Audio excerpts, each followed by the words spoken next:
अब हामी 3 अध्यायमा सरस्वती रूपमा जानेछौँ।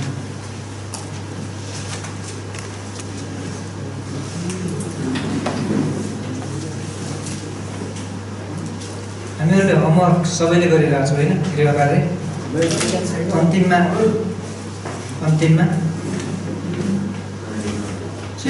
त्यसमा चाहिँ 50 नम्बरको विचार गर्नु होला है। हुन्छ 3 अध्याय। अब यहाँ चाहिँ आदम र हव्वा पापमा परेका भनेर हामी यसमा चाहिँ धेरै लेख्नुपर्छ। तपाईँहरूले लेख्नुहोस्, आदम र हव्वा चाहिँ अब पापमा परेका छन्। अनि परमेश्वर र मान्छे बिचको सङ्गतिलाई तोड्न गरेको प्रयासमा शैतानले सर्पद्वारा बोलेको छ। अब परमेश्वरले के गर्नुभएको छ?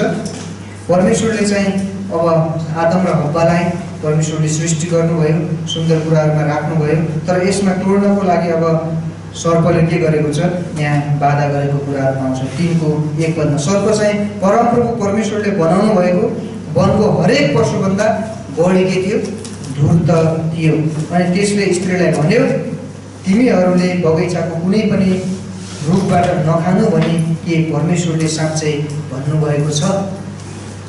प्रश्न गरेको हामी पाउँदछ। अब शैतानले चाहिँ सर्पद्वारा बोलेको छ। अनि सर्पले चाहिँ परमेश्वरको वचनमाथि शङ्का गरेको छ होइन। अब परमेश्वरको वचनलाई उसले के परमेश्वरले यस्तो भन्नुभएको छ भन्ने कुरा गरेको छ भने अब परमेश्वरले भन्नुभएको कुरामा हव्वाले अब यहाँ झुटो कुरा थपेको 2देखि 3 पदमा। अब हामीले 2देखि 3 पद पढ्यो भने अनि हव्वाले भनेको छन् कि स्त्रीले सापलाई भनी बगैँचाका रुखहरूको फलबाट हामी खान सक्छौँ, तर बगैँचाको बीचमा भएको रुखको फलबाट चाहिँ परमेश्वरले भन्नुभएको छ यसबाट तिमीहरूले नखानु, न त तिमीहरूले यसलाई नछुनु, नत्र तिमीहरू मर्नेछौ। अब यहाँ चाहिँ परमेश्वरले भन्नुभएको कुरामा हव्वाले के कुरा थपेको पाउँछ। परमेश्वरले भन्नुभएको थियो यो बगैँचाको रुखको फल नखानु मात्र भन्नुभएको थियो भने अब त्यहाँ के भएको छ? अब सर्पले अब त्यहाँ शैतानले त्यहाँ सोद्धाखेरि उसले अब एउटा थपेर कुरा गरेको पाउँदछ। र आजको दिनहरूमा हामी पनि यदि बाइबलले भनेको कुराहरूभन्दा यदि हामी बाहिरतिर जान्छौँ भने त्यो चाहिँ एउटा खतराको कारण बन्न सक्छ। धेरै अहिले झुटा शिक्षाहरू निक्लिनुको कारण पनि त्यसको पछाडि पनि यही हो होइन। जब कुनै बाइबलले जुन कुराहरू भनेको छ त्योभन्दा बढी कुराहरू गरेको कारणले, त्योभन्दा बाहिर कुराहरू गएको कारणले गर्दा समस्या उत्पन्न भएको छ। र अनि चाहिँ अब सर्पले परमेश्वरको वचनलाई इन्कार गर्यो। अब जब हव्वाले भन्यो, अब चाहिँ परमेश्वरले के भन्नुभएको छ? नखानु नछुनु भन्नुभएको छ भन्दाखेरि अब सर्पले के गरेको छ? अब उसको वचनले के गरेको छ? परमेश्वरको वचनलाई इन्कार गरेको हामी पाउँदछौँ। 4देखि 5 पदमा पढ्नुहोस् त ठुलो स्वरले। सर्पले स्त्रीलाई भन्यो, तिमीहरू मर्दैनौ, किनकि परमेश्वर जान्नुहुन्छ कि जुन दिन तिमीहरू त्यो खान्छौ त्यही दिन तिमीहरूका आँखा खुल्नेछन् र असल र नराम्रो ज्ञान पाएर तिमीहरू परमेश्वर जस्तै हुनेछौ। यहाँ चाहिँ के गरेको छ? सर्पले चाहिँ के गरेको छ? परमेश्वरको वचनलाई इन्कार गरेको छ। परमेश्वरले भनेको कुराहरू होइन भनेर इन्कार गरेको कुराहरू हामी पाउँदछौँ। उत्पत्ति 3:4 र 5 पदमा भने अब यदि हव्वाले फल खान्छन् भने उनी मर्ने छैनन् भनेर सर्पले के गरेको छ? झुटो बोलेको छ। सर्पले झुटो बोलेको छ भने अब अर्को कुरा चाहिँ यदि फल खाएमा तिनी परमेश्वर जस्तै हुने अर्धसत्य कुरा चाहिँ सर्पले हव्वाको जीवनमा रोपेको छ अथवा हव्वालाई बताएको छ।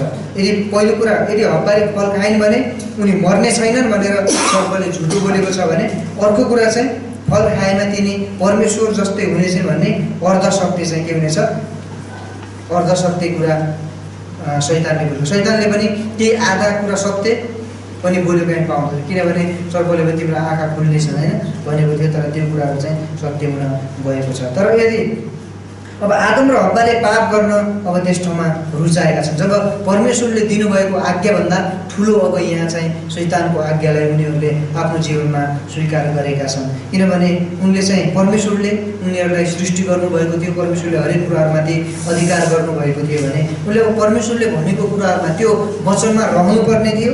तर यहाँ के भएका छन्? परमेश्वरभन्दा ठुलो उनले चाहिँ शैतानको कुरालाई सुनेको हामीहरू पाउँछौँ। आजको दिनमा पनि हामीहरूले यदि कुनै पनि व्यक्तिहरूले होइन अनि परमेश्वरको वचन यदि प्रचार गर्छ, एउटा साधारण व्यक्तिले यदि परमेश्वरको सत्य वचन यदि बाइबलले भनेको कुरा प्रचार गर्छ भने र अर्को कुनै एउटा नाम चलेको होइन देशमा वाह वाह भन्ने व्यक्तिले अब बाइबलबाट कुनै आफ्नो थट ल्याएर एउटा गलत एउटा प्रचार गर्छ भने सायद हामी त्यो एउटा साधारण व्यक्तिले भनेको प्रचारलाई स्वीकार गर्दैनौँ, तर त्यही व्यक्तिले को प्रचारलाई स्वीकार गर्छौँ। किन लाग्छ?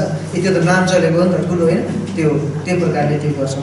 यहाँ पनि के भएको छ, तर परमेश्वरभन्दा ठुलो हुने के गरेको छ, शैतानको कुरालाई सुनेको कारणले गर्दा समस्यामा परेको छ। कतिपय हामीहरू पनि हाम्रो जीवनमा अब परमेश्वरभन्दा ठुलो कुराहरू, अरू कुराहरू हाम्रो जीवनमा हामीले सोचेको कारणले गर्दा हामीहरू पनि यस्तै समस्यामा पर्छ। तर आदम र हव्वाले अब पाप गर्न रुचाएका छन् 3:6-7 अनि तिनीहरू चाहिँ शरीरका अभिलाषामा, आँखाको अभिलाषामा र जीवनको सिकीमा के भएका छन्, परीक्षामा परेका छन्, जुन पहिलो यूहन्ना 2:15-17 हामीहरू पाउँदछौँ भने होइन। आँखाका अभिलाषा, शरीरको अभिलाषा र जीवनको सिकीमा, यी तीनवटा कुराहरूमा चाहिँ आदम र हव्वा फसेको पाउँदछौँ। र आजको दिनहरूमा पनि शैतानले हामीलाई यी तीनैवटा कुराहरूबाट के गर्छ, परीक्षामा पार्दछ। त्यसैले यी तीनवटा कुराहरूबाट हामी होसियार हुन आवश्यकता छ। तिनीहरूले पातहरूद्वारा आफ्ना नग्नता ढाक्ने कोसिस गरेका छन्। अब हेऱ्यो भने तिनीहरूले पातहरूद्वारा आफ्नो नग्नता ढाक्ने कोसिस गरे, उनीहरूका आफ्नै कोसिसद्वारा आफैलाई परमेश्वरको अघि धर्मी साबित गर्न प्रयत्न गरे। अब पातहरू गाँसे, अब आफू नाङ्गो भएको, जब पाप गरिसकेपछि के गरे, उनीहरूको आँखा खुले अनि परमेश्वरबाट लुके अनि अब आफ्नो नग्नता ढाक्नको लागि के गरे, पातहरू गाँसे। अनि पातहरू गाँसिसकेपछि उनीहरू धर्मी ठहराइने उनले के गरे, एउटा प्रयास गरेका छन्, आफ्नो लाज ढाक्नको लागि प्रयास गरेका छन्। तर उनीहरूले चाहिँ परमेश्वरको धार्मिकतालाई इन्कार गरे होइन। तर उनीहरूले चाहिँ आफ्नो प्रयासले आफ्नो लाजलाई ढाक्न सकेनन्। जब उनीहरूले पातको लुगाहरू बनाउँथे होइन, घाम लाग्थ्यो, सुकेर जान्थ्यो, फेरि अर्को बनाउनु पर्थ्यो, त्यो कुराहरूले उनलाई लाज ढाक्न सकेन। तर परमेश्वर स्वयंले अनि त्यसपछि उहाँले एउटा पशु मारेर उनलाई छालाको वस्त्र पहिराइदिएको हामी थाहा पाउँछौँ, ताकि यो चाहिँ परमेश्वरको एकदमै ठुलो अनुग्रह यहाँ हामी देखेको छौँ। र यसैया 64:6मा तिमीहरूका धार्मिक कुराहरू फोहोर के जुत्रा चाहिँ भएका छन् भन्ने कुराहरू छ होइन, भएका छन्। त्यो कुनै पनि प्रयासले उनीहरूलाई त्यहाँ के गर्न सकेन, रोक्न सकेन अथवा लुकाउन सकेन। परमेश्वरको नजरमा तिनीहरू लुक्न सकेनन्। र आदम र हव्वा चाहिँ परमेश्वरबाट लुक्नको लागि असफल भए अनि लुक्न प्रयास गरे। उत्पत्ति 3:8 चाहिँ आदम र हव्वा चाहिँ परमेश्वरबाट लुक्ने असफल प्रयास गरे। अनि परमेश्वरप्रति आदमको विचार भरोसाबाट भयमा परिणत भएको छ। जब आदम र हव्वाले त्यो पाप खाए, सर्पले भनेको कुराहरू सुने, सर्पले भनेको कुरा सुनिसकेपछि अब के भएको छ, यहाँ परमेश्वरप्रतिको भरोसा अब उनीहरूबाट टुटेको छ। अब परमेश्वरप्रतिको अथवा भरोसामा उनीहरूमा एउटा भय उत्पन्न भएको कुराहरू पाउँदछौँ। भय उत्पन्न भएको कारणले परमेश्वरबाट उनीहरू लुक्न खोजेका छन्। अनि आदमले उनको पापको दोष हव्वालाई दिएका छन्। जब परमेश्वरले अब भन्नुभयो होइन, आदमलाई खोज्दै आउनुभयो, आदम कहाँ छस् भन्नुभयो, आदमले भन्नुभयो, ज्यू प्रभु यहाँ छु, बगैँचामा तपाईँको स्वर सुने अनि म के भएँ, लुकेँ, म डराएँ। तब यो भन्दाखेरि हामीले भने त नाङ्दैछस् भनेर कसले भयो, के शैतानले अथवा मैले नखानु भनेको फल खाइस् होइन, उहाँले भन्नुहुँदाखेरि अनि उसले त्यहाँ दोष दिने कुरा सुरु भएको छ। अनि यो तपाईँले दिनुभएको, आदमले उनको पापको दोष हव्वालाई दिए, तपाईँले दिनुभएको स्त्रीले के गरे, मलाई दिएर मैले खाएँ। अब यहाँ एउटा दोष लगाउने कुराहरूको सुरुवात भएको पाउँदछौँ। किनभने आज पनि हामीले एकले अर्कालाई दोष लगाइरहन्छौँ भने यो कुनै ठुलो नौलो कुरा होइन, यो सुरुबाट आदमबाट नै सुरुवात भएको कुराहरू हामी पाउँदछौँ। अनि हव्वाले पनि उनको पापको दोष चाहिँ के गरेकी छन्, यहाँ सर्पलाई दिएको कुराहरू हामी पाउँदछौँ। अनि दोष लगाउने कुरा चाहिँ अब त्यहाँबाट सुरु भएको पाउँदछौँ। सायद अब हामीले एउटा प्रश्न हामी सोध्न सक्छौँ, यदि आदम र हव्वाले आफ्नो पापको दोष चाहिँ अरूलाई दिनुको सट्टामा स्वीकार गरेको भए के हुने थियो होला होइन, के हुने थियो होला भनी तपाईँले सोच्नुहुन्छ। एकछिन हामी विचार गर्न सक्छौँ। यदि उनीहरूले जब गल्ती गरे, पाप गरिसकेपछि उनले एकले अर्कालाई दोष नदिएर सायद त्यो परमेश्वरको अगाडि स्वीकार गरेको भए सायद त्यहाँ के हुन्थ्यो होला। तर उनीहरूले के गरे, स्वीकार गरेन, तर दोष लगाउने कुरा त्यहाँ गरेका छन्। तर आज पनि हामी मानिसहरूले आफ्ना दोषहरू के गर्नु छ, अरूलाई भन्दा पनि स्वीकार गर्नु नै एकदमै महत्त्वपूर्ण कुरा छ। पहिलो यूहन्ना 1:8-10 पाउँछ। आज पनि मान्छेहरूले आफ्ना पापहरूको दोष अरूलाई दिनुको सट्टामा आफैले स्वीकार गरेमा के फरक हुन्छ होला, किनभने त्यहाँदेखि जसले आफ्नो पापहरू स्वीकार गर्दछ होइन के हुन्छ त्यहाँ राम्रो प्रकारले लेखेको कुराहरू पाउँदछौँ। अनि परमेश्वरले सर्प आदम र हव्वाको न्याय गर्नुहुन्छ। जब उनीहरूले दोष लगाए, यदि दोष नलगाएको भए सायद उनीहरूको जीवनमा जुन परमेश्वरले अब श्राप दिँदै हुनुहुन्छ, पापमा त परिसकेका थिए तर जुन श्राप दिइएको छ त्यो श्रापमा के हुन्थे, उनीहरू त्यो श्रापबाट सायद मुक्त हुन सक्थे। तर उनीहरूले एकअर्कालाई दोष लगाएको कारणले, स्वीकार नगरेको कारणले गर्दा अब उनीहरूमाथि विभिन्न श्रापहरू आइपरेका छन्। के श्रापहरू अब हामी यहाँ लेख्न सक्छौँ। परमेश्वरले सर्प आदम र हव्वाको न्याय गर्नुहुन्छ होइन। अब के न्याय भन्दाखेरि पहिलो कुरा चाहिँ सर्पले धुलो खाने र आफ्नो पेटद्वारा घर्सेर हिँड्ने श्राप पाउँछ होइन। सर्पले चाहिँ धुलो खाने र आफ्नो पेटद्वारा घर्सने अथवा पेटद्वारा हिँड्ने श्राप पाउँदछ। हामी उत्पत्ति 3:14 देखि 19 पदलाई हामी हेर्न गइरहेका छौँ। अनि अर्को कुरा चाहिँ स्त्रीको सन्तानले चाहिँ शैतानको टाउकोलाई कुल्चने थियो। अब स्त्रीको सन्तानले के गर्नेछ, शैतानको टाउकोलाई कुल्चनेछ, जुन चाहिँ यीशु ख्रीष्टले स्त्री होइन यीशु ख्रीष्टले चाहिँ कल्भरीको क्रुसमा शैतानको शिर कुल्च्याइसक्नु भएको छ। अब अर्को कुरा चाहिँ स्त्रीले प्रसव वेदना सहनु पर्नेछ।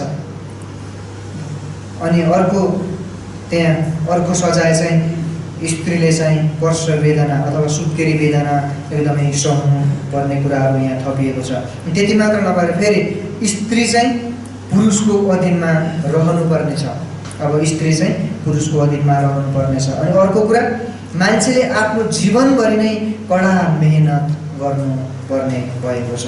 अब त्यो पाप गरे पश्चात अब मानिसले अब आफ्नो जीवनभरि नै के गर्नुपर्छ, कडा मेहनत पनि गर्नुपर्ने भएको छ। अनि अर्को कुरा चाहिँ मान्छेले भूमिको फसल खाएर बाँच्नेछ। अब अदनको बगैँचामा होइन फलफुल खाएर बाँच्ने त्यो जीवन बिताउँथ्यो भने अब चाहिँ भूमिमा अब फसल खाएर बाँच्दछ र जमिनमा के भएको छ, श्रापित भएको हुनाले अब त्यसले चाहिँ काँडा र झाडहरू पनि के हुनेछ, उमार्नेछ। त्यसको असल प्रकारले अब गोडगाड अनि रेखदेख गरेर परिश्रम गरेर एउटा पसिना बगाएर खानुपर्ने कुराहरू भएको छ। अब मान्छेको बिमार हुने र मर्ने कुराहरू पनि सो भएको छ। जब पाप गरे त्यसपछि अनि मान्छेमा मृत्यु फैलिएको छ। अनि अर्को कुरा परमेश्वरले आदम र हव्वासँग व्यवहार गर्ने क्रममा उहाँको अनुग्रह देखाउनु भएको छ। के अनुग्रह देखाउनु भएको छ, अथवा परमेश्वरले आदम र हव्वासँग व्यवहार गर्ने क्रममा के अनुग्रह देखाउनु भएको छ भनेर सायद प्रश्न आउन सक्छ होइन। के अनुग्रह देखाउनु भएको छ भने 4वटा कुराहरू छन्। पहिलो कुरा चाहिँ परमेश्वरले आदमलाई उहाँको सङ्गतिमा ल्याउने चाहना गर्नुभयो। हेर्नुहोस् है, उहाँले आदमलाई पछ्याउनु भयो र उहाँले सङ्गतिमा ल्याउने वातावरण उहाँले मिलाउनु भएको छ। अनि अर्को कुरा चाहिँ परमेश्वरले मुक्तिदाताको प्रतिज्ञा गर्नुभयो। उत्पत्ति 3:15 हेर्नुहोस् त, परमेश्वरको अनुग्रह यहाँ प्रकट भएको छ। अब परमेश्वरले चाहिँ अब मुक्तिदाताको प्रतिज्ञा गर्नुभएको छ। परमेश्वरले मुक्तिदाता दिने एउटा प्रतिज्ञा उत्पत्ति 3:15 गर्नुभएको छ। परमेश्वरको कति ठुलो अनुग्रह छ भन्ने कुरा हामी बुझ्न सक्छौँ। अर्को अनुग्रह चाहिँ परमेश्वरले आदम र हव्वालाई वस्त्र प्रदान गर्नुभयो, जुन चाहिँ उत्पत्ति 3:21 जुन वस्त्र अनुग्रहद्वारा उहाँले वस्त्र प्रदान गर्नुभयो अथवा दिनुभयो। उनीहरूले आफ्नो प्रयासले वस्त्र बनाउन सकेनन् र उहाँले कुनै होइन एउटा थुमा मारेर उनलाई वस्त्र पहिराइदिनु भयो भने आज पनि परमेश्वरले चाहिँ हामीलाई आफ्नो धार्मिकताको वस्त्र चाहिँ पहिराइदिनु भएको छ। हामी आफ्नो प्रयासले आफ्नो कामले हामीहरू कुनै पनि प्रयासले हामी के गर्न सक्दैनौँ, हामी परमेश्वरमा अथवा हामी धर्मी ठहरिन सक्दैनौँ, आफ्नो पापबाट हामी स्वतन्त्र हुन सक्दैनौँ। तर परमेश्वरको धार्मिकता अब हामीमा आएको कारणले गर्दा, हामी विश्वास गरेको कारणले यीशु ख्रीष्टको अनुग्रहद्वारा मात्र हामी के हुन सक्छौँ, अब हामी धर्मी ठहरिन सक्छौँ अथवा उद्धार मुक्ति पाउन सक्छौँ। परमेश्वरले आदम र हव्वालाई जीवन रूपी रूपबाट जानबाट वञ्चित गर्दै सदा सर्वदा पापमा रहने सो भावनाबाट टाढा राख्नुभयो। उत्पत्ति 3:22 देखि 26। जब अब यहाँ एकदमै ठुलो अझ त्योभन्दा पनि ठुलो अनुग्रह हामी यहाँ के पाउँछौँ भने परमेश्वरले चाहिँ अब आदम र हव्वालाई जुन अदनको बगैँचामा राख्नुभएको थियो अब त्यहाँ जीवन दिने रुखको फल पनि थियो। अब उहाँले के सोच्नुभयो, अब उनीहरूलाई त्यो बगैँचामा राख्यो भने फेरि उनीहरूले के गर्नेछन्, उनीहरूमा मृत्यु आएको छ। अब यदि अब त्यो बगैँचामा नै रहिराख्यो भने उनीहरूले जीवन दिने रुखको फल खानेछन्। यदि जीवन दिने रुखको फल खायो भने के हुनेछन्, सदा सर्वदा अब जिउनेछन्। त्यसो भए अब यिनीहरूलाई के गर्नुपर्छ, बगैँचाबाट निकाल्नुपर्छ। किनभने निकाल्नुपर्छ, यदि त्यो जीवनको रुखको फल खायो भने तिनीहरू मर्ने छैनन्। अब पापमा के हुनेछन्, सदाभरि जिइराख्नेछन्। पापमा नै उनीहरू पति स्वर्गदूत होइन भन्छन्, उही प्रकारले जीवन आफ्नो पापमा नै आफ्नो जीवन बिताउनेछन्। त्यसैले अब उहाँले चाहिँ त्यो कुरा हुन नआओस् भनेर उहाँले के गर्नुभयो, त्यो बगैँचाबाट निकालिदिनु भयो र ज्वालामय दरबारहरू राखिदिनु भएको कुराहरू हामीहरू पाउँदछौँ। अनि यदि आदम र हव्वाले जीवनको रुखबाट हामी 3:22-24 पदमा पढ्दैछौँ, यदि आदम र हव्वाले जीवनको रुखबाट खाएका भए उनीहरू सदा सर्वदा बाँच्ने थिए, उनीहरू परीक्षामा पर्न सक्थे र पापमा पर्न सक्थे। अनि सुभावनालाई तिनीहरूले अघिबाटै देखाइसकेका थिए होइन। अनि किनभने अगाडि नै उनीहरूले पाप गरिसके, नखानु भनेर फल खाइसकेका थिए भने अझ फेरि हामी मृत्यु आएको कारणले उनीहरूले फेरि पनि पाप गर्न सक्थेन। त्यो जीवनको रुखको फल खाएर सधैँभरि पापमा नै आफ्नो जीवन बिताउन सक्थे। उनीहरूका निरन्तर पापले झन्झन ठुलो पापतर्फ डोर्याउने थियो। जीवनको रुखमा जानको निम्ति परमेश्वरले लगाउनु भएको बन्देज भनेको वास्तवमै दयाको ठुलो कार्य थियो। एकदमै परमेश्वरले उप्रति मानिसप्रति एउटा दया देखाएर त्यो बन्देज गर्नुभएको हामी पाउँछौँ। अनि परमेश्वरले आदम र हव्वालाई अदनको बगैँचाबाट बाहिर पठाउनु भयो। उत्पत्ति 3:22-24 होइन, परमेश्वरले आदम र हव्वालाई चाहिँ अदनको बगैँचाबाट बाहिर पठाउनु भएको छ। अनि कैन र हाबिल भनेको बाइबलमा समावेश हप्ताका पहिलो 2वटा कुराहरू हुन्।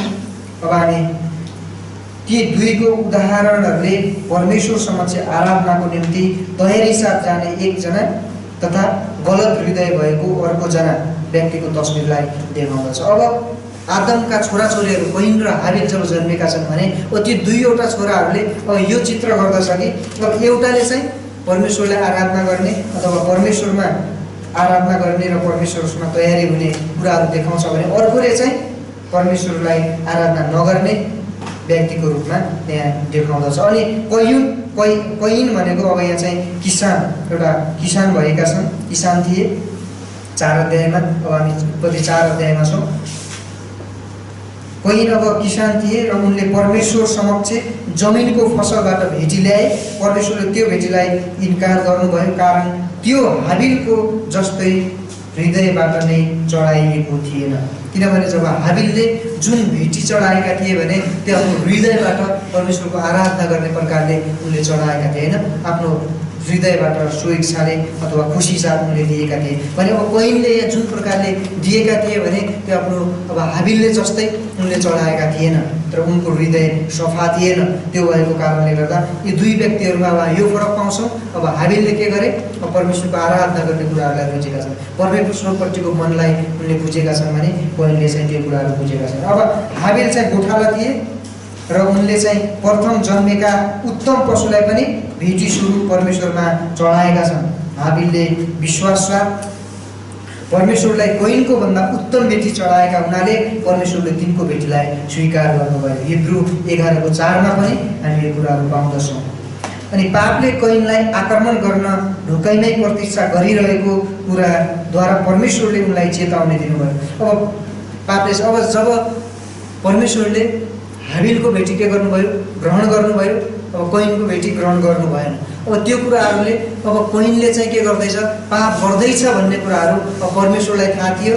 अनि थाहा भएको कारणले परमेश्वरले पहिले नै अब यहाँ सचेत गराउँदै हुनुहुन्छ।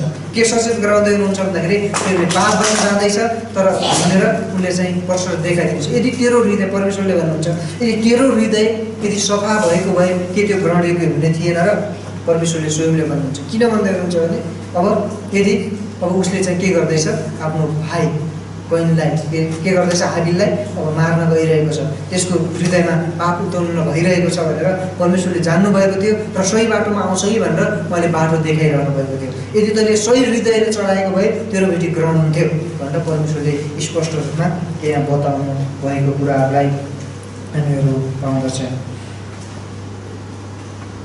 अनि कैनले हाबिलको हत्या गरे। अब उत्पत्ति 4को 8 पदमा हेऱ्यो भने अब उनले चाहिँ हत्या गरेको कुराहरू नै हामीले पाउँदछौँ। हत्या गरी छोडेका छन् अनि कैनले हाबिलको हत्या गरेको कुरालाई चाहिँ अब ढाँटेका छन्। उत्पत्ति 4को 9 पदमा फेरि यहाँ पाप स्वीकार हुने कुराहरू भएको छ। जब आदम र हव्वाले गल्ती गरे, स्वीकार गरेनन्, दोष लगाउने कुराहरू गरे भने अब यहाँ पनि के गरे, अब कैनले के गरेको छ, हाबिललाई मारेको छ। परमेश्वरले देख्नु भएको छ, सायद परमेश्वरले नदेख्ने कुराहरू केही पनि छैन होइन। उहाँले स्पष्ट सबै कुराहरू थाहा छ, तर पनि भन्नुहुन्छ तेरो भाइ हाबिल कहाँ छ होइन। अनि उनले भन्दैछन् कैन तेरो भाइ हाबिल कहाँ छ होइन भन्दाखेरि कैनले भन्छ के म मेरो भाइको गोठालो र कहाँ छ मलाई थाहा छैन। यदि त्यतिखेर पनि उनले सायद स्वीकार गरेको भए के हुन्थ्यो, सायद त्यो कडा हुन्थ्यो। त्यो समयमा फेरि उनलाई अझै एकदमै भूमिले उब्जनी नदिने एकदमै कडा प्रकारको श्राप परमेश्वरले दिनुभएको छ अनि त्यहाँबाट लखेट्नु भएको कुरालाई पनि हामीहरू पाउँदछौँ। अनि परमेश्वरले कैनलाई उहाँको आशिषबाट टाढा शरणार्थी बनाउनु भयो। उत्पत्ति 4को 10देखि 15मा अब हाबिललाई के गर्नुभयो, अर्कै ठाउँमा के गर्नुभएको छ, पठाउनु भएको छ। अनि कैनको निम्ति कुनै पनि फसल जमिनले नउमार्ने श्राप उसले पाएको थियो। अनि कैनले कुनै पनि दुःख मानिन तर आफ्नो हत्या हुने डर व्यक्त गरे। अब परमेश्वरले भन्नुभयो तेरो लागि जमिनले कुनै पनि के हुने छैन, फसल उत्पन्न गर्ने छैन भन्ने कुराहरू जब श्राप दिँदाखेरि त्यो श्रापप्रति उनलाई डर भएन, तर उनलाई यो डर भयो कि अब कसैले पनि मलाई कसैले मलाई मार्छ कि फेला पारेर मार्छ कि भन्ने त्यो डर उनले व्यक्त गरे। तर पनि परमेश्वरले आफ्नो छाप लगाउनु भयो, जा तँलाई मार्नेसँग के हुनेछ, बरु धेरै गुणा, कति गुणा भनेको चाहिँ 7 गुणा के हुनेछ बदला लिइनेछ भनेर उसलाई त्यो छाप लगाएर पठाएको हामी पाउँदछौँ। अनि परमेश्वरले कैनलाई उहाँको सुरक्षाको चिन्ह पनि के गर्नुभयो, त्यो छाप लगाइदिनु भयो। अनि परमेश्वरको सम्मान गर्नमा कमी भएको कुराद्वारा कैनको वंश चिनिन्छ। अब यहाँबाट हामी बुझ्छौँ उत्पत्ति 6 अध्यायमा धेरै प्रश्नहरू आएको थियो, त्यो 6 अध्यायमा जब पुग्छौँ अनि मात्र त्यसको आउँछ, तर त्यसको केही सहयोग यसले पनि गरिरहेको छ। अनि परमेश्वरको सम्मान गर्नमा कमी भएको कुराद्वारा कैनको वंश चिनिन्छ। हेर्नुहोस् है, परमेश्वरको सम्मान अथवा परमेश्वरको आराधना गर्नमा कम भएको कुराहरू के हुन्छ, कैनको वंश हो। त्यहाँबाट के भएको छ, सुरुवात भएको छ। जो टाढा देशहरूमा नोद भन्ने देश भनेर यहाँ भनिएको छ होइन, जुन चाहिँ उत्पत्ति 4को 16देखि 24मा पाउँछौँ। धेरैले प्रश्न गर्छन् नोद भन्ने देश त्यतिखेर कहाँ थियो त भन्ने प्रश्न गर्छन्। तर यो नोद भन्ने जुन शब्द छ यसको अर्थ चाहिँ परिवारमा भएको हरेक व्यक्तिले, अनि यहाँ यसको अर्थ चाहिँ के छ भन्दाखेरि नोद भनेको यो चाहिँ जुन 12 र 14 पद अनुसार डुली हिँड्ने मानिसहरूलाई सङ्केत गर्न प्रयोग गरिएको एउटा शब्द हो। त्यो कुनै देश हो भनेर एउटा नोद भन्ने देशमा गए भनेर बाइबलले भनेको छैन। त्यहाँ भन्छ भने धेरै यो नोद भन्ने सहर कहाँ थियो त, कहिले थियो भनेर धेरैले प्रश्न गर्छन्। तर त्यो नोद भन्ने एउटा देश थिएन, तर डुली हिँड्ने मानिसहरूको लागि त्यो एउटा ठाउँ थियो। अनि त्यहाँ जान्थे, जस्तै त्यो मध्ये को परेका छन्, यहाँ चाहिँ अब कैन पनि परेका छन्, उसलाई पनि परमेश्वर धपाइदिनु भएको छ, त्यस ठाउँमा गएका छन्। हामी त्यो कुराहरू हिब्रूमा असली त्यसको शब्द चाहिँ यो भएको हामी पाउँदछौँ। तर यहाँ चाहिँ उत्पत्ति 4को 16देखि 24मा यसको अर्थ परिवारमा भएका हरेक व्यक्तिले परमेश्वरको असम्मान गरे भनिएको होइन, यद्यपि धेरैले चाहिँ गरेका थिए। यसको अर्थ कैनको परिवार परमेश्वरतर्फ रुचि नराख्ने भए भनिएको। हेर्नुहोस् है, अब कैनको वंश, अब कैनको वंशबाट कैनको परिवारबाट अब परमेश्वरमा रुचि नराख्ने भएको हो भन्ने कुराहरू जनाएको छ। अब त्यसबाट परमेश्वरको आराधना भएन अनि तिनीहरू टाढा गए, परमेश्वरले धपाइदिनु भयो अनि त्यसको परिवारबाट परमेश्वरको आराधना भएको छैन। अब यहाँ यतातिर हेऱ्यो भने उनीहरू बगैँचाको उत्तरतिर नोदको सहरमा बसोबास गर्दथे। नोद भनेको 12 र 14 अनुसार डुली हिँड्ने मानिसहरूलाई सङ्केत गर्न प्रयोग गरिएको शब्द हो। यसले चाहिँ परमेश्वरको उपस्थितिबाट टाढा रहेको कुराहरूलाई जनाउँदछ। यसले चाहिँ परमेश्वरको उपस्थितिबाट अथवा परमेश्वरबाट टाढा भएको कुरालाई जनाउँदछ यो नोद भन्ने शब्दले। अनि हनोक भनेको कैनको पहिलो पुत्र र कैनले निर्माण गरेको पहिलो सहर हो, जसको नाउँ चाहिँ तिनको आफ्नै नाउँबाट राखेको थियो। यो उत्पत्ति 5मा भएको धर्मी व्यक्ति चाहिँ अब यहाँ हनोक भन्ने व्यक्ति जुन चाहिँ कैनको छोरा होइन, कैनले एउटा हनोकलाई जन्माएका छन् अनि हनोकले आफ्नो छोराको नाउँबाट त्यो सहरको नाम हनोक राखेका छन् र यो जुन जिउँदै स्वर्गमा गएको हनोक छ नि त्यो हनोक चाहिँ होइन, त्यो चाहिँ उत्पत्ति 5 अध्यायमा त्यो चाहिँ अर्को हनोकलाई हामी पाउँदछौँ। यसमा दुईवटा हनोक हामी पाउँदछौँ होइन। धेरैले त्यो हनोक र यो हनोक एउटै हो त भनेर पनि धेरैले सायद पछि सोध्दा आउनुभन्दा अहिले नै स्पष्ट छ यो चाहिँ अलग हो। यो चाहिँ कसको छोरा? कैनको छोरा। उनले चाहिँ आफ्नो छोराबाट त्यो नाम राखे। अनि लमेक चाहिँ कैनको खनाते थिए र उनी परमेश्वरको विरोध भएका थुप्रै कुराहरूद्वारा चिनिन्थे। जस्तै उनले 2वटा पत्नीहरू लिए र परमेश्वरले आदम र हव्वाद्वारा स्थापना गर्नुभएको वैवाहिक गठबन्धनको ढाँचालाई पनि तोडे। उनले आफू हत्यारा भएको दाग पनि उनले लगाइरहेका थिए। अब चाहिँ परमेश्वरले चाहिँ कैनलाई दिनुभएको सुरक्षाको अवहेलना गर्दै कैनलाई चोट पुर्याउनेहरूलाई परमेश्वरले लिनुहुने बदलाभन्दा 11 गुणा बढी बदला लिइनेछ भनेर भने। लेमेकका पुत्र याबाल ठाउँ ठाउँमा तम्बु गाडेर गोठालाका जीवन बिताउनेका पिता थिए भनेर चिनिन्छ। अब लेमेक जुन व्यक्तिहरू छन्, अब हामी यहाँ 5 अध्याय 4 अध्यायको यता माथितिर हेऱ्यो भने यहाँ चाहिँ अब वंशावलीको कुराहरू आइरहेको छ। यहाँ चाहिँ लमेकका पुत्र याबाल थिए जो चाहिँ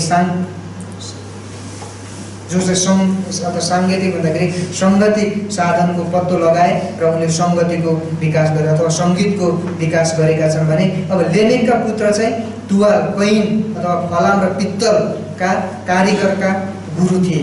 अनि सेतको वंश अब सेतको वंश चाहिँ आदम र हव्वाको तेस्रो पुत्र है। अब आदम र हव्वाको दोस्रो 2जना पुत्र थिए, कैन र हाबिल। अब कैनले हाबिललाई मारिसकेपछि कैन अब डुलियाको रूपमा गए, परमेश्वरको आराधना गर्नबाट के भएका छन्, अब त्यहाँ अलग भएका छन्। अब तेस्रो पुत्रको रूपमा अब आदम र हव्वाले कसलाई जन्माउँछन्? सेतलाई जन्माउँछन्। आदम र हव्वाले तेस्रो पुत्र परमेश्वरबारे उनीहरूको घोषणाद्वारा चिनिन्छन्। उत्पत्ति 4को 25देखि 5को 20सम्म हामी पढ्यौँ भने उनीहरूका परिवारले परमेश्वरका असलपनबारे विश्वसनीयतापूर्वक गवाई एवं साक्षी दिएका छन्। उत्पत्ति 4को 25 पददेखि लिएर 5को 20 पदसम्म हामीले हेऱ्यौँ भने अनि सेतको पिता आदम 930 वर्षसम्म बाँचेका छन्। अनि यो भनेको मतलब सेतको वंशबाट पनि के भएको छ? परमेश्वरको सेतले कसलाई? एउटा एनोस भन्ने व्यक्तिलाई जन्माएको छ। अनि एनोसलाई जन्माइसकेपछि एनोसको पालादेखि परमप्रभुको आराधना गर्न सुरु भयो भन्नेको छ होइन। त्यहाँबाट चाहिँ अब यहाँ चाहिँ परमेश्वरको आराधना गर्ने व्यक्तिहरू भएका छन्। अब अहिलेको समयमा जस्तै क्रिस्चियन र अक्रिस्चियन जसरी छुट्टिएका छन् नि त्यही प्रकारले नै सुरुबाट नै के भइरहेको छ? यहाँ छुट्टिरहेको छ। कहीँ पनि परमेश्वरप्रति वास्ता गरेर गइरहेका छन् भने यतातिर अब तेस्रो पुत्र छ जुन चाहिँ सेत। अनि सेतले चाहिँ एनोसलाई जन्माएका छन्। एनोसको उसबाट परमेश्वरको आराधना गर्न सुरु भएको छ। अनि सेतका पिता आदम चाहिँ 930 वर्ष बाँचे र सेतपछि चाहिँ अन्य छोराहरू छोरी पनि जन्माएका छन्। अनि सेत आफै पनि 912 वर्षसम्म बाँचेका छन्। उनले चाहिँ पहिलो पुत्र एनोस पछिको अर्को छोरालाई पनि जन्माए। एनोस जुन भने एनोसको जन्मपछि आराधना गर्न सुरु भयो। अनि एनोसका पहिलो पुत्र कनानपछि अन्य छोराछोरीहरू जन्माउँदै उनी 905 वर्षसम्म बाँचेका छन्। अनि कनानको पहिलो पुत्र महालालेम पछि अन्य छोराछोरीहरू पनि जन्माए र 910 वर्षसम्म बाँचे। अनि महालामले पहिलो पुत्र यारेदपछि यी कुराहरू चाहिँ यहाँ वंशावलीको कुराहरू छ त्यही भएर। अनि यारेदपछि छोराछोरीहरू जन्माए। अनि यारेदले पनि पहिलो पुत्र हनोकपछि अब यहाँ छ यारेदको पहिलो पुत्र हनोकपछि उनले चाहिँ अन्य छोराछोरीहरू जन्माए। अनि उनी 962 वर्षसम्म बाँचे। अब हनोक परमेश्वरसँगै हिँड्थे भनेर बाइबलले बताएको छ। उनी सबैभन्दा धेरै वर्षसम्म बाँच्ने मान्छे मतुसेलहका पिता थिए जुन चाहिँ उत्पत्ति 5को 21देखि 27मा मतुसेलह जो चाहिँ सबैभन्दा धेरै वर्षसम्म बाँचेका थिए। उनका के थिए? पिता हनोक थिए। अनि त्यो हनोक के थिए? परमेश्वरको आराधना गर्ने व्यक्ति सेत वंशबाट आएको थियो होइन। आदमको तेस्रो छोरा सेत वंशबाट आएको थिए। उनी चाहिँ परमेश्वर सँगसँगै हिँड्दै परमेश्वरको आराधना गर्थे। हनोक मात्र नभएर त्यहाँ थुप्रै अनि उनी चाहिँ जिउँदै स्वर्ग उठाइरहेको हामी पाउँछौँ। अनि जलप्रलय पश्चात परमेश्वरसँग हिँड्ने 2 मानिसहरूमध्ये हनोक एक थिए। एउटा चाहिँ नोआ, अर्को चाहिँ उनको खनाते उनको खनाती नुहा भनेको हनोकको खनाती थिए। नुहा थिए भने उत्पत्ति 6:9 हामी उहाँलाई पाउँदछौँ। हनोक पनि विश्वासका नायकहरूमध्ये एक थिए भनेर नयाँ नियमले पनि उनको टिप्पणी गरेको छ। हिब्रू 11:5 पदमा हनोक चाहिँ एउटा विश्वासका के थिए, एउटा विश्वासका नायकहरूमध्ये एकजना थिए भनेर हिब्रू 11:5 मा पनि हामीहरू पाउँदछौँ। अनि हनोक आउँदै गरेको न्यायबारे बताउने शक्तिशाली अगमवक्ता थिए भनेर पनि नयाँ नियमले बताएको छ। अनि उनको सन्देश यहुदा 1:14 - 15 मा पनि हामीहरू के गर्न सक्छौँ, त्यहाँ हेर्न सक्छौँ। अब शारीरिक मृत्यु नचाखी स्वर्ग जाने दुई मानिसहरूमध्ये एकजनाको हुन्, हनोक पनि हुन्। उत्पत्ति 5:24 मा उनी के भए, जिउँदै स्वर्ग लगिएर। हनोक पृथ्वीमा 365 वर्षसम्म रहेका थिए, जम्मा चाहिँ 365 वर्षसम्म रहेका थिए। अनि हनोकका पुत्र चाहिँ मथुसेलह 969 वर्षसम्म बाँचे। हनोकका पहिलो पुत्र लमेक थिए। हनोकले अन्य छोराछोरीहरूलाई पनि के गरेका थिए, जन्माएका थिए। यसमा नाममध्ये पनि धेरै जन्माएका थिए। अनि लमेक चाहिँ 777 वर्षसम्म बाँचे। लमेकका पहिलो पुत्र नुह थिए। जलप्रलयको समयमा उनको विश्वसनीयताद्वारा उनी प्रख्यात थिए। अनि लमेकले अन्य सन्तानहरू पनि जन्माए। अनि नुहका छोराहरू सेम र यापेत जन्मेका बेलामा उनी 500 वर्षका थिए। जलप्रलयको कथा यो बेलादेखि नै थालनी भएको अब हामी पाउँदछौँ। र अब यहाँसम्म हामीले 5 अध्यायसम्म सरस्वती रूपमा हेरेका छौँ। यो चाहिँ हामीले रूपरेखा तरिकाले हामीले हेरिरहेका छौँ, जुन चाहिँ उत्पत्ति 3 अध्यायदेखि 3 अध्याय 4 अध्याय र 5 अध्याय सरस्वती रूपमा रूपरेखाको हिसाबमा यहाँ तयार गरिएको छ। पद के भइरहेको छ भन्ने कुराहरू हामीले यहाँ यसरी हेरिएका छौँ। हुन्छ, हामीहरूले अब यो दोस्रो क्लासलाई पनि हामीहरूले सिद्ध्याएका छौँ यो समयमा। अब हामी आउँदो दिनहरूमा तपाईँहरूले निर्णय गर्न सक्नुहुन्छ।